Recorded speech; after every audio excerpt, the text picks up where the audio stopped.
오늘 오후 예배 오신 여러분들 환영하고 감사드립니다. 오후 예배는 보니까 짧을수록 은혜가 있더라고요. 짧을수록. 그래서 짧게 하려고 해. 그래서 본문을 짧게 잡았어요. 본문을 짧게 잡았는데 이 설교 원고는 8장이라 해. 그래서 하는 대로 하겠습니다. 야고보서를 오후 예배 때 이제 제가 좀 살펴보고, 우리 전도사님도 지금 유년부, 초등부, 중고등부 같이 맡고 지금 교육자들이 지금 다 일이 지금 좀 많아졌습니다. 그래서 오후 예배는 제가 당분간 하도록 그렇게 하겠습니다. 가능한 짧게 해보겠습니다. 저도. 야고보서를 오후 예배 때 보려고 하는데요. 여러분, 믿음의 시작이 창세기라고 하면 믿음의 원리는 로마서를 보면 되고, 그리고 믿음으로 살아가는 삶을 보려면 야고보서를 보면 됩니다. 그리고 믿음의 완성을 보려면 요한계시록을 보면 됩니다. 이 네 성경이 아주 중요한 성경입니다. 믿음의 시작 창세기, 그리고 믿음의 원리 로마서, 그리고 믿음으로 살아가는 삶 야고보서, 그리고 믿음의 완성 요한계시록. 이 네 성경이 참 중요하거든요. 우리 야고보서를 볼 텐데, 이 야고보서 서신의 저자는 오늘 1장 1절에 야고보라고 밝히고 있습니다. 야고보는 신약 성경에 총 4사람이 나옵니다. 4사람이 나오는데, 첫 번째 야고보는 예수님의 동생 야고보가 있고요. 두 번째, 세 번째 야고보는 예수님의 제자 야고보가 있습니다. 예수님의 제자 야고보가 있는데, 알페오의 아들 야고보가 있고, 그리고 세베대의 아들 야고보. 이 세베대의 아들은 요한입니다. 요한도 세베대 아들이죠. 즉 요한의 형제 야고보가 있습니다. 야고보라는 이름이 예수님의 제자 중에 2명이 있어요. 알페오의 아들 야고보, 세베대의 아들 요한의 형제 야고보. 그래서 이 두 야고보를 조금 구별하기 위해서 알페오의 아들 야고보는 작은 야고보다, 그리고 세베대의 아들 요한의 형제 야고보는 큰 야고보다. 순교당해 죽자잖아요. 요한계시록에 제일 먼저 목이 베임을 당해서 순교당한 야고보가 사람이 야고보입니다. 그리고 네 번째 야고보가 예수님의 제자 중에서 가룟 유다가 아닌 유다의 아버지 야고보가 있습니다. 그렇게 어쨌든 4명인데, 오늘 이 야고보서를 쓴 야고보는 바로 예수님의 육적인 동생 야고보, 그렇게 우리가 알고 있습니다. 예수님의 동생 야고보의 죽음에 대해서 유대인 역사가 요세푸스는 그렇게 설명합니다. 대제사장 아나누스가 명령하여서 이 야고보는 돌에 맞아 죽었다, 그렇게 기록을 하고 있고, 또 기독교회사를 쓴 유세비우스라는 역사학자가 있습니다. 그 역사학자는 조금 다르게 야고보의 최후를 설명하고 있는데, 야고보에게 예수를 부정하면 살려주겠다라고 말을 했지만은 부정하지 않아요. 그래서 성전 높은 꼭대기까지 올라가서 야고보를 그냥 땅바닥에 던져서 죽게 합니다. 근데 이 야고보가 땅바닥에 던져졌는데 죽지 않고 살아있으니까 사람들이 몽둥이를 치고 돌로 치면서 야고보를 죽였다, 그렇게 요세비우스 기독교 교회사 사학자는 그렇게 쓰고 있습니다. 전설에 의하면 야고보가 성전에서 이렇게 떨어짐을 당할 때에 인자가 구름을 타고 오리라 하면서 외치면서 죽었대요. 떨어졌대요. 정말 우리가 지금 이 성경책을 보고 있는데, 이 성경책을 기록한 모든 저자들이 다 순교해서 죽었습니다, 여러분. 순교해서.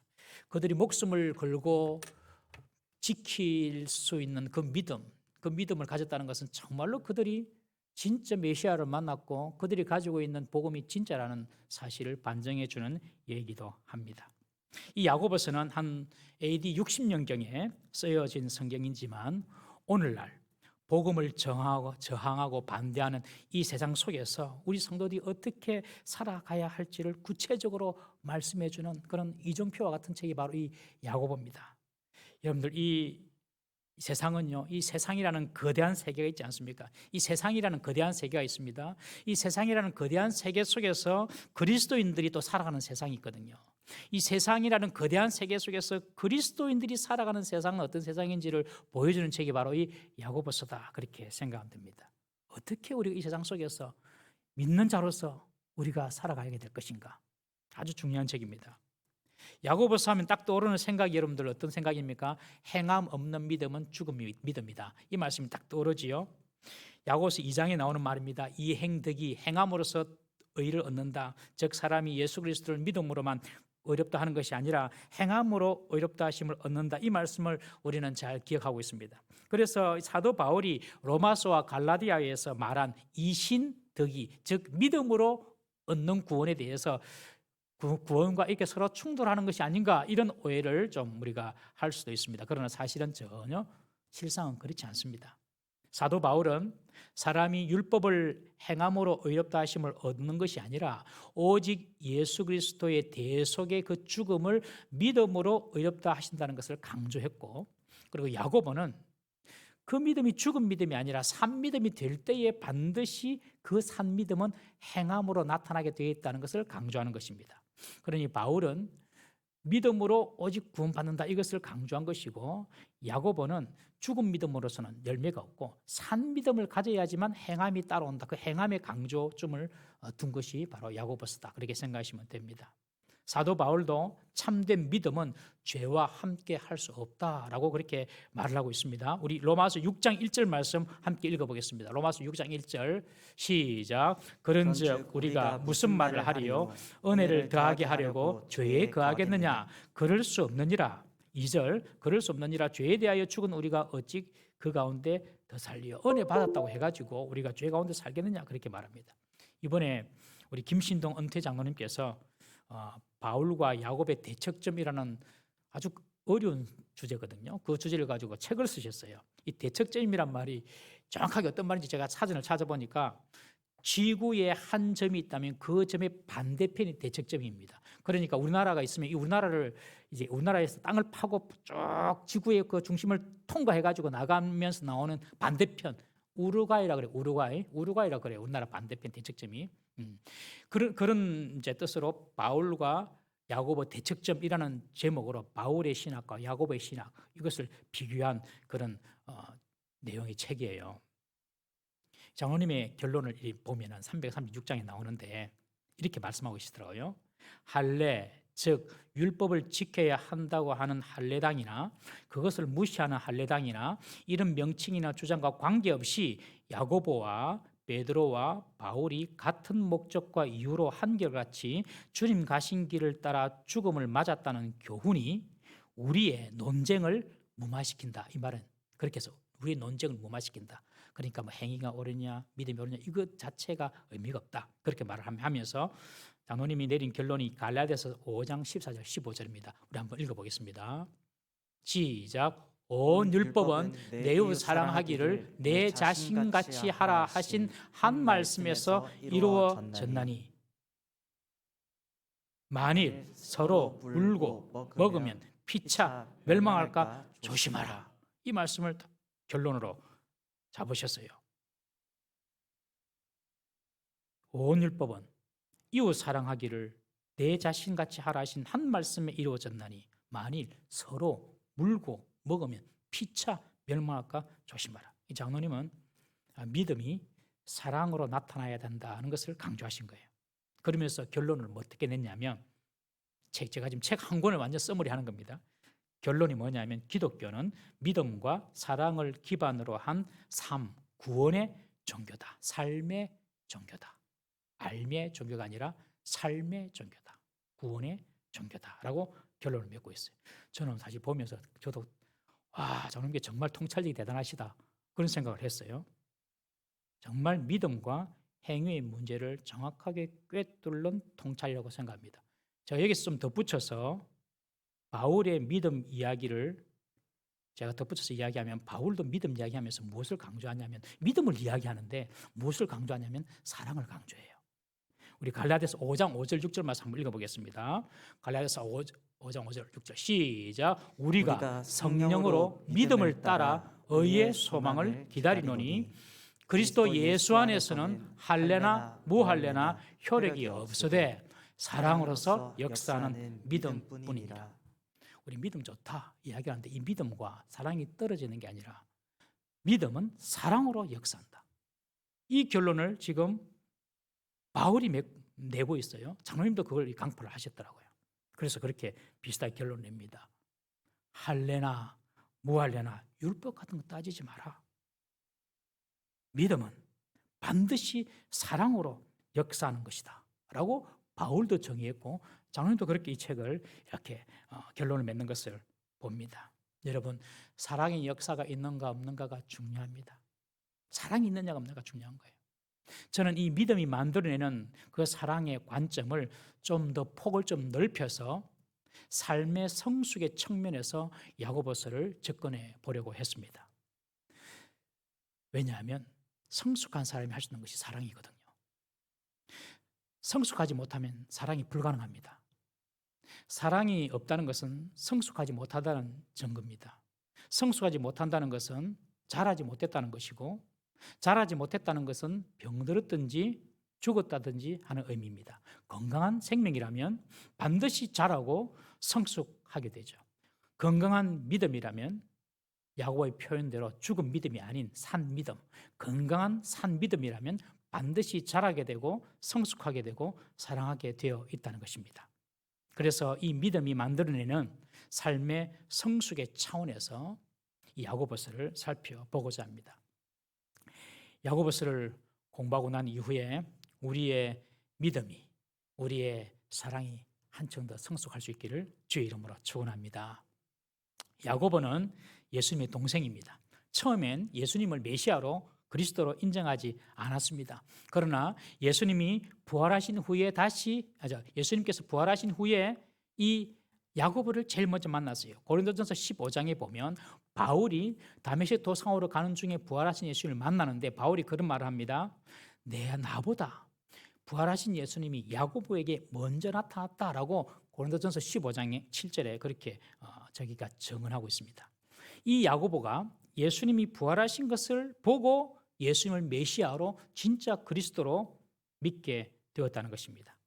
이 천주교에서는 마리아의 어떤 신비성을 위해서 마리아가 예수님을 낳은 후에 결혼하지 않고 그냥 동정녀로 지냈다 그렇게 주장합니다. 다 그건 성경과 맞지 않는 이야기입니다. 예수님께서 태어나시고 또 야고보 동생도 놓고 또 딸도 놓고 그랬습니다. 유다도 놓고 그랬습니다. 그런데 이 야고보가 처음에는 예수님을 메시아로 그리스도로 믿지 않았지만 예수님 부활을 보고 이분이 정말 그리스도구나, 메시아구나 믿게 되고 마가 요한 다락방에서 모여서 기도하면서 바람처럼 불처럼 임하시는 성령을 체험하고 예루살렘 교회의 지도자가 되었습니다. 초대교회 하면은 예루살렘 교회를 말합니다. 초대교회 하면 예루살렘 교회. 그런데 그 예루살렘 교회가 간판을 예루살렘 교회에 붙여놓은 것이 아닙니다. 그냥 가정집에서 이렇게 막 모인 교회예요. 예루살렘 지역에 있던 그냥 모인 교회입니다. 그 예루살렘 교회에 그러나 수장이 바로 이 예수님의 동생 야고보입니다. 베드로도 아니고 야고보입니다. 예수님의 육체의 동생인 야고보도 예수님을 메시아로 인정하고 믿을 정도니까 예수님은 진짜인 줄 우리 여러분들 믿으시기 바랍니다. 가까이 있는 사람이 제일 잘 알거든요. 가까이 있는 사람이. 이단들을 보면요. 가까이 있는 사람 다 저거 이단이다. 저거가 그래 이야기해요. 가까이 있는 사람. 여러분들 신천지 이만희 지금 코로나 때문에 조금 이렇게 줄어들다 그러는데 다시 또 이렇게 막 또 교세가 막 펴지고 있다 그러더라고요. 적극적으로 홍보한다 그러더라고요. 여러분들 얼마 전까지만 해도 신천지 이만희의 그 내연녀가 김남희였잖아요. 김남희. 기억하시죠? 김남희였는데 지금 김남희가 완전히 돌아섰어요. 이만희한테 돌아서가 가짜라고 지금 막 이야기하고 있습니다. 그러니까 신천지에서는 그 이 김남희를 배교자다, 배신자다, 뭐 그렇게 지금 자기들은 그렇게 자기들끼리 싸우고 있습니다. 뭐 재산 문제가 막 걸려 있어가지고 가관이 아닙니다. 어쨌든 가까이 있는 사람이 더 잘 아는 거죠. 예수님을 육체의 형으로 모시고 오셨던 이 야고보가 예수님을 메시아로 믿습니다. 그리고 오늘 1절에 보면 야고보는 자신을 소개할 때에 하나님과 주 예수 그리스도의 종 야고보, 예수의 종 야고보라고 그렇게 소개하고 있습니다. 자신이 내가 예수님의 동생이야, 내가 예루살렘의 감독이야 그렇게 소개하면 좀 폼도 나고 좀 말의 권위도 좀 있을 것 같은데 나는 주 예수 그리스도의 종이다 그렇게 소개합니다. 왜 이렇게 소개했을까요? 정말 예수님이 종처럼 섬기시는 그런 모습을 곁에서 보고 배웠기 때문에 그렇지 않겠습니까? 정말 우리 예수님은 겸손의 왕이십니다. 그러니 그 예수님의 모습을 보고 나도 낮추는 것이죠. 나도. 그리고 주님만 높여드리는 것이죠. 여러분 이런 태도가 정말 그리스도인의 태도고 주님의 진정한 종의 모습인 줄 믿으시기를 바랍니다. 어떤 자가 큰 자입니까, 여러분? 어떤 자가 큰 자죠? 큰 소리 내고 큰 교회 섬기고 큰 교회 다니고 그러면 큰 자입니까? 자기 이름이 유명해지면 큰 자입니까, 여러분? 목사님들 중에 유명한 목사님은 큰 자입니까, 여러분? 저는 그렇게 생각하지 않습니다. 주님을 크게 보고 주님을 높이는 자, 그 자가 큰 자인 줄 믿으시기 바랍니다. 우리 교회는 다 우리 성도들이 예수님처럼 다 겸손하게 우리는 낮추고 야고보처럼 우리는 주님의 종입니다. 그렇게 고백하면서 주님만 이렇게 높여드리는 그런 참 신실하고 좋은 성도들로 가득 채워질 수 있기를 주의 이름으로 축원합니다. 야고보는 그렇게 자기를 소개합니다. 예수의 종이라고. 그리고 나서 이 누구에게 쓴 편지인지 수신자를 기록하고 있습니다. 누구에게 쓴 편지냐면 흩어진 12지파라고 소개를 하고 있습니다. 흩어진 12지파. 이는 어떤 특정한 교회만에게 보내는 편지가 아니라 당시 로마와 소아시아 지역에 흩어져 있는 모든 그리스도인들, 그 그리스도인들에게 주는 편지라는 것입니다. 한마디로 회람 서신이라고 하죠. 돌려가면서 바라고 회람 형식으로 이 야고보서를 기록한 것입니다. 그러니까 이 야고보서는 로마나 각 지역에 흩어져 있는 그 교인들에게 이 야고보서를 보고 그리고 야고보서의 말씀을 듣고 그대로 살아가는 것이죠. 야고보서는 모든 사람들이 다 들어야 될 보편적인 말씀이라는 것입니다. 그 말이 흩어진 12지파에게라고 이 수신자를 적고 있는 이유입니다. 당시 흩어져 있는 그리스도인들, 이 그리스도인들의 상황은요, 핍박과 고통의 상황이었습니다.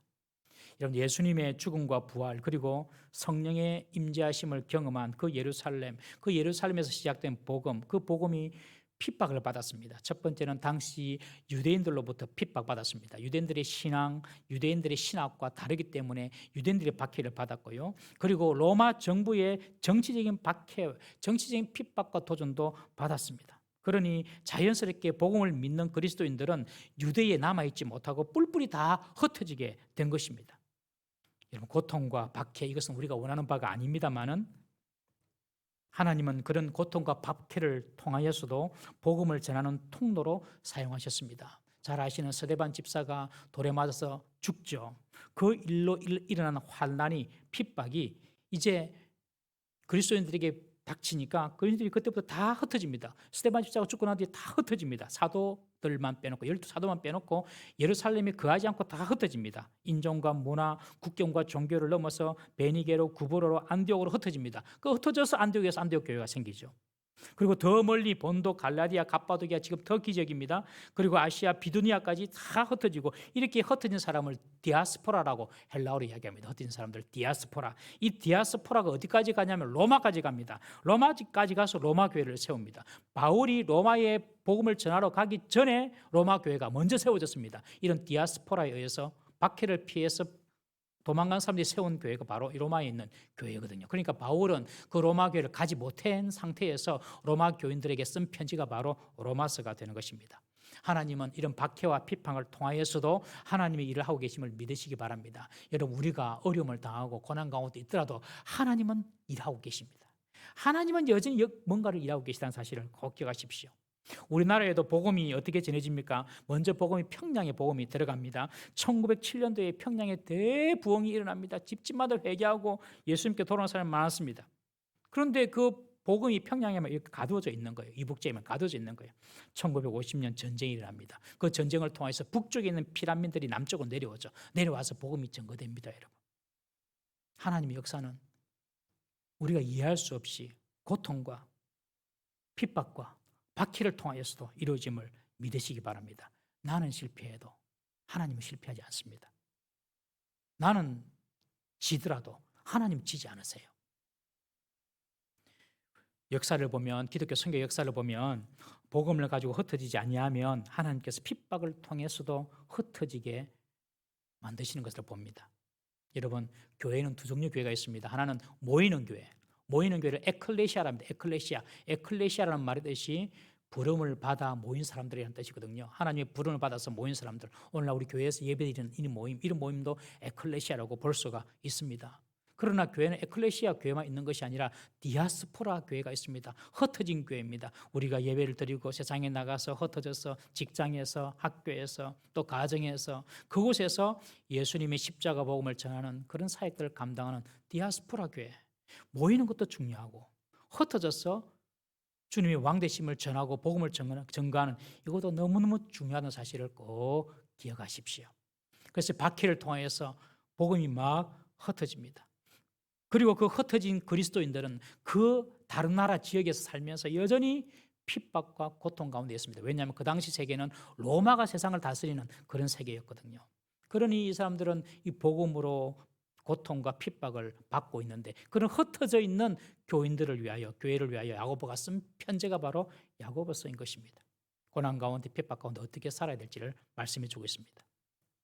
야고보 기자가 처음 다룬 주제가 바로 오늘 2절에 나타나는 시험입니다. 시험. 야고보서를 쓰면서 1절에 간단하게 문안인사하고 바로 본론으로 들어가는데 그 내용이 시험입니다. 시험. 바로 이 편지를 받는 흩어진 그리스도인들이 그렇게 시험을 받고 있었다는 것입니다. 당시 흩어진 그리스도인들은 외국에서 많은 시험을 받고 있었습니다.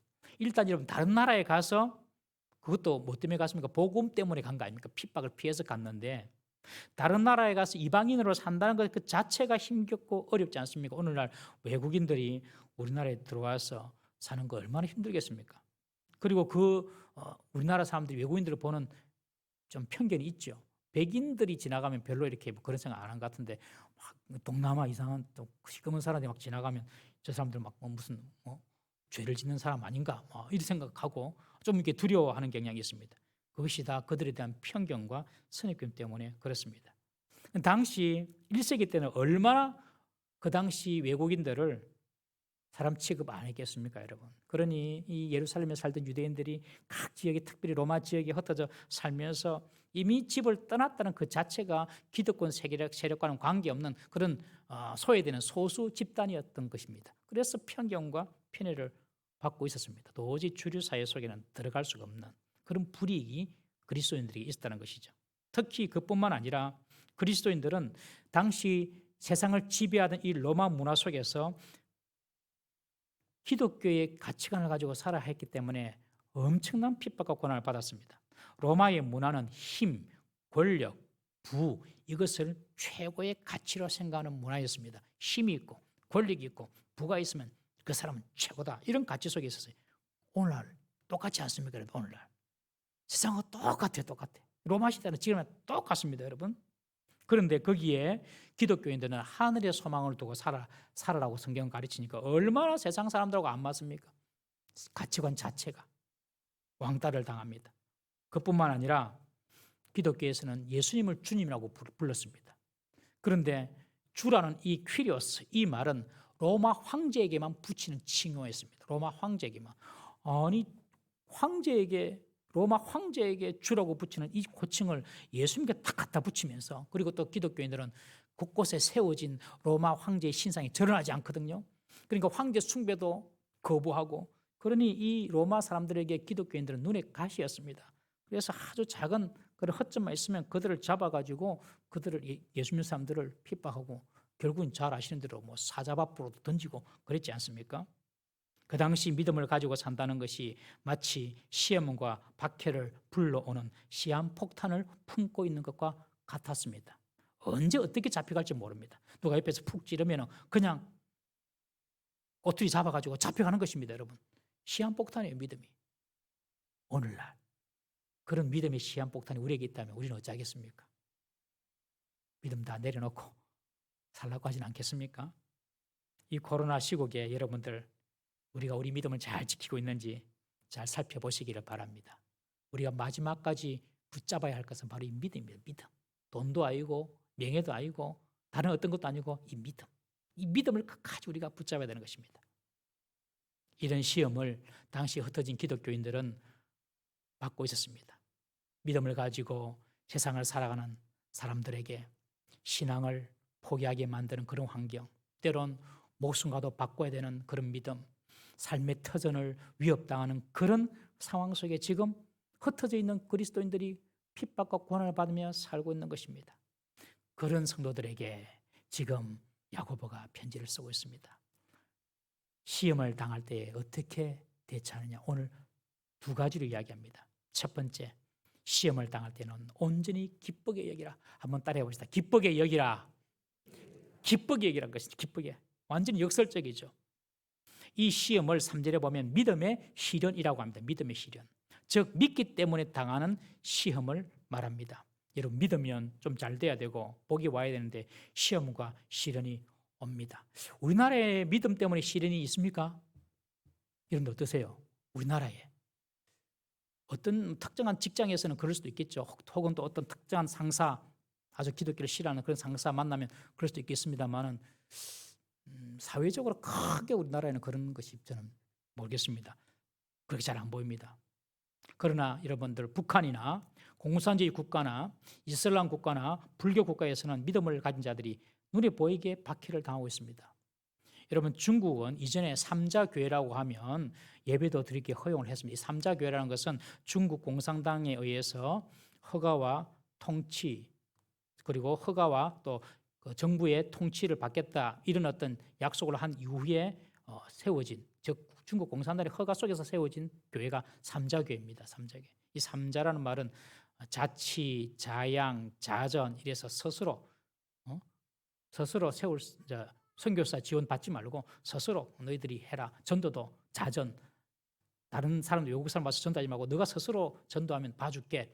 중국 사람 전도하는 거 봐줄게. 이런 식으로 해가지고 삼자 교회만 중국 공산당에서 허용을 했습니다. 그런데 지금 여러분들 코로나 터졌잖아요. 코로나 이후로 전부 다 교회 문 닫았습니다.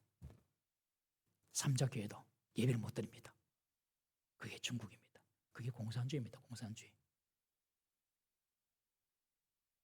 지금 중국 그리스도인들이 고난과 핍박을 받고 있죠.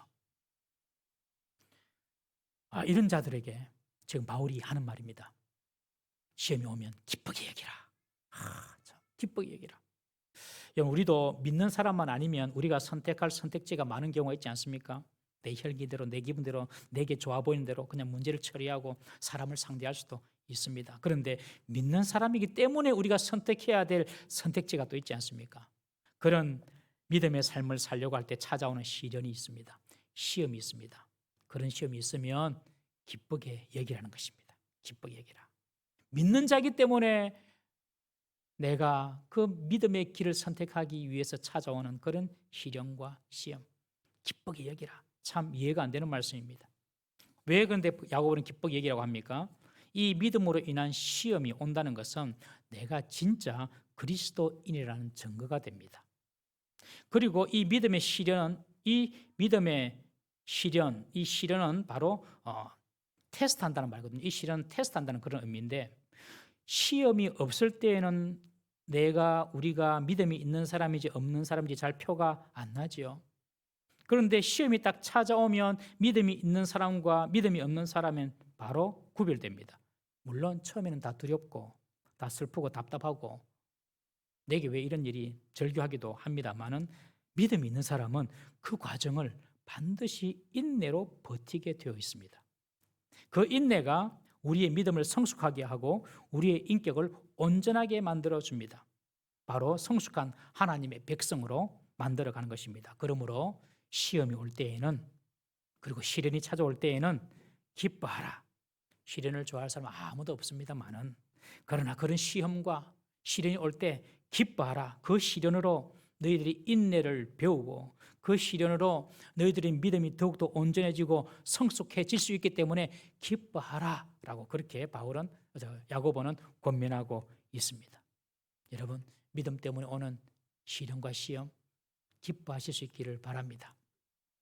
두 번째로 이 시험을 대하는 자세는요, 온전하고 구비하여 부족함이 없는 하나님의 보상을 받을 수 있다는 사실을 믿고 견디라는 것입니다. 여러분 학생이 시험 치는 것을 다 싫어하죠. 다 싫어하지만 시험을 잘 치른 학생들에게는 거기에 합당한 상과 보상이 있습니다. 시험을 잘 통과하면요 상이 있어요. 혹 우리 가운데 우리의 믿음을 흔들게 만들고 또 우리를 시험하는 그런 시련이 있습니까? 여러분 잘 견디면은 하나님께서 부족함이 없이 온전하게 구비하여서 우리에게 보상해 주실 날이 있음을 꼭 믿으시기 바랍니다. 하나님은요, 정말 보상해 주세요. 믿으십니까? 정말 천국 가서 보상 말고 그거는 비교할 수 없는 보상이고, 하늘에서 받는 보상은 그거는 우리가 상상할 수 없는, 비교할 수 없는 보상이고, 이 땅에서도 맛배기로 반드시 하나님은 보상해 주십니다. 시험을 통해 그 온전한 보상을 받기 위해서는 오늘 본문에 인내를 온전히 이루라 라고 말을 합니다. 즉 잘 견디고 잘 참아라. 잘 견디고 잘 참아라. 그래야 하면 상을 받게 될 것이라는 것입니다. 우리 옆에 분 보시면 인사하실까요? 잘 견디고 잘 참읍시다. 시작. 잘 견디고 잘 참읍시다. 여러분, 인내를 온전히 이루어내는 것입니다. 반드시 하나님의 부족함이 없는 완전하게 구비된 복을 하나님께서 주십니다. 여러분, 성경에 시험을 잘 인내하여서 하나님의 완전한 복을 받은 사람이 많죠. 그 중에 대표적인 사람이 요셉입니다. 잘 아시죠? 형들의 미움을 받습니다. 형들의 미움을 받습니다.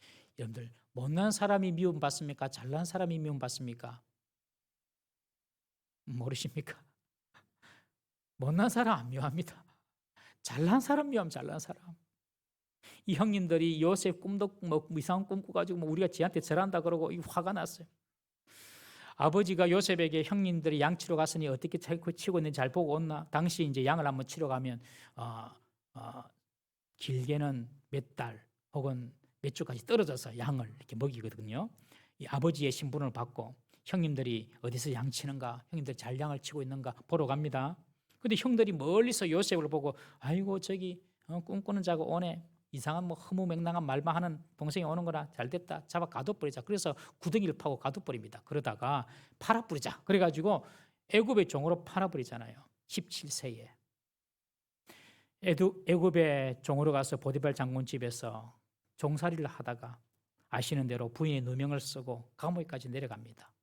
13년을 그렇게 종과 노예의 삶으로 삽니다. 그리고 30세 때에 하나님께서 애굽의 총리로 기적같이 하루아침에 인생 역전을 시켜줍니다. 요셉은 타로 갈 수 있었습니다. 감옥에 있을 때에. 왜냐하면 자기가 모든 그 열쇠를 다 가지고 있었기 때문에. 그러나 타로 가지 않고 하나님께서 열어주실 때까지 기다립니다. 인내했습니다. 그리고 결국 총리 대신이 되었습니다. 여러분, 하나님께서 인내하면요, 반드시 하나님께서 이기게 해주십니다. 다윗은 어떻습니까? 우리가 아침에 다윗도 보지만은 블레셋과의 전쟁에서 다윗이 골리앗을 쳐 죽였는데 백성들이 다윗을 칭송하자 사울이 또 다윗을 보고 시기심을 갖습니다. 시기심을. 그 시기심 때문에 다윗이 사울에게 10년 이상 쫓겨다닙니다. 여러분, 하나님의 사람은 다 시기심을 받는가 봅니다. 여러분들 시기심 받을 때 화내지 마시고 하나님 감사합니다. 그래 하셔요. 시기하는 사람은 나쁘지 시기심 받는 사람은 괜찮아요. 여러분, 시기하는 사람 되지 말고 시기심 받는 사람 되라면 또 이상하지만 그런 사람 돼야 됩니다. 하나님 복을 받는 사람이 돼야 됩니다. 이 다윗이 이 사울의 시기심을 받아가지고 10년 동안 쫓겨다닙니다. 그리고 다윗이 쫓겨다니는 동안에 사울을 죽일 수 있는 기회가 2번이나 있었지 않습니까? 그러나 자기 손으로 사울을 죽이지 않습니다. 더 기다립니다. 더 인내합니다. 하나님이 역사하실 때까지. 결국 사울은 블레셋 군대의 손에 의해서 죽임을 당하게 되고, 그리고 자기가 자살해서 죽지만 나중에 이스라엘 모든 백성들이 다윗을 왕으로 초대하면서 피 한 방울 흘리지 아니하고 다윗이 이스라엘의 연합 통일 국가의 왕이 되는 것입니다. 그때 다윗의 나이가 37세였습니다. 다윗은 끝까지 기다렸습니다. 자기 손으로 탁 처리할 수 있는 문제도 끝까지 기다렸습니다. 사람들이 다 와서 다윗을 왕으로 세웁니다. 인내했습니다. 야곱은 우리가 창세기 보았지만 20년간 하란에서 외삼촌 밑에서 수고를 하였고, 모세는 40년간 미단에서 양만 치는 양치기 생활을 하고 80세에 하나님께서 이스라엘의 지도자로 부르셨습니다. 바울도 마찬가지입니다. 바울도 다메섹으로 가는 길에 예수님을 만나고 바로 선교사가 되는 것이 아니라 10년 동안 무명의 시절을 보냅니다. 회심 후에 아라비아 광야, 사우디아라비아 광야에 들어가서 3년 동안 모든 사람들에게 다 잊히는 생활을 하고, 그리고 자기 고향 다소에 가서 또 7년 동안 칩거합니다. 3년 뒤에 예루살렘에 올라가니까 자기를 받아줄 줄 알았는데 사람들이 안 받아줘요. 기존 사도들이. 바울을 조금 멀리합니다. 혹시 저 사람 무슨 다른 저희가 있지 않는가? 그래가지고 할 수 없이 그들과 함께 어울리지 못하고 고향 다스로 와서 또 7년을 칩갑니다. 7년을 빛도 없이 이름도 없이 아무도 찾아주는 사람 없이 바울이 10년. 그리고 바울 나이가 한 45세 때부터 그때 바나바가 안디옥의 감독으로 있으면서 바울을 청구합니다. 저 바울과 같이 사역하면 되겠다.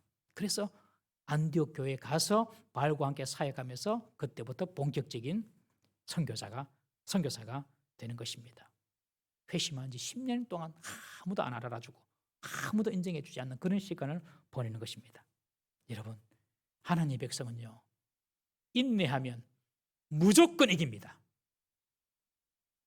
하나님의 백성은요, 잘 참고 견디면요, 무조건 이깁니다. 꼭 믿으십시오. 예수님은 어땠습니까? 당시 종교 지도자들이 예수님을 또 시기합니다. 사람들이 예수님 말씀을 들으니까요, 역시 시기 받았습니다. 예수님도 십자가에 돌아가십니다. 그러나 예수님은 그 십자가를 잘 인내하고 참으셨습니다. 왜요? 그 뒤에 있을 상을 보았기 때문에. 우리 히브리서 12장 2절 말씀 한번 읽어보겠습니다. 시작. 믿음의 주여 또 온전케 하시는 이인 예수를 바라보자. 그는 그 앞에 있는 기쁨을 위하여 십자가를 참으사 부끄러움을 개의치 아니하시더니 하나님 보좌 우편에 앉으셨느니라. 예수님도 참으셨어요. 그 뒤에 있을 부활의 영광을 바라보고. 사랑하는 성도 여러분, 지금 우리가 참아야 되는 그런 환경이 있습니까? 어떤 사람마다 다 환경이 다르죠. 잘 견디시고 잘 인내하시고 잘 참으시면 반드시 하나님께서 우리에게 온전하게 구비된 그런 하나님의 축복을 허락하심을 꼭 믿으시기를 바랍니다. 하나님 말씀대로 살아가기가 힘든 세상입니다. 그러나 하나님 말씀 붙잡고 잘 참고 견디십시다. 시험이 올 때 우리가 기뻐할 수 있는 이유는 그 시험을 통하여서 우리가 인내를 배우고 그 인내를 온전히 이룰 때에 조금도 부족함이 없는 온전한 선물을 하나님께서 우리에게 주실 것입니다. 올해 2022년도 모두가 다 하나님께서 주시는 온전하고 완전히 구비된 하나님의 복을 받는 우리 성도님 되시기를 주의 이름으로 축원합니다. 기도하겠습니다.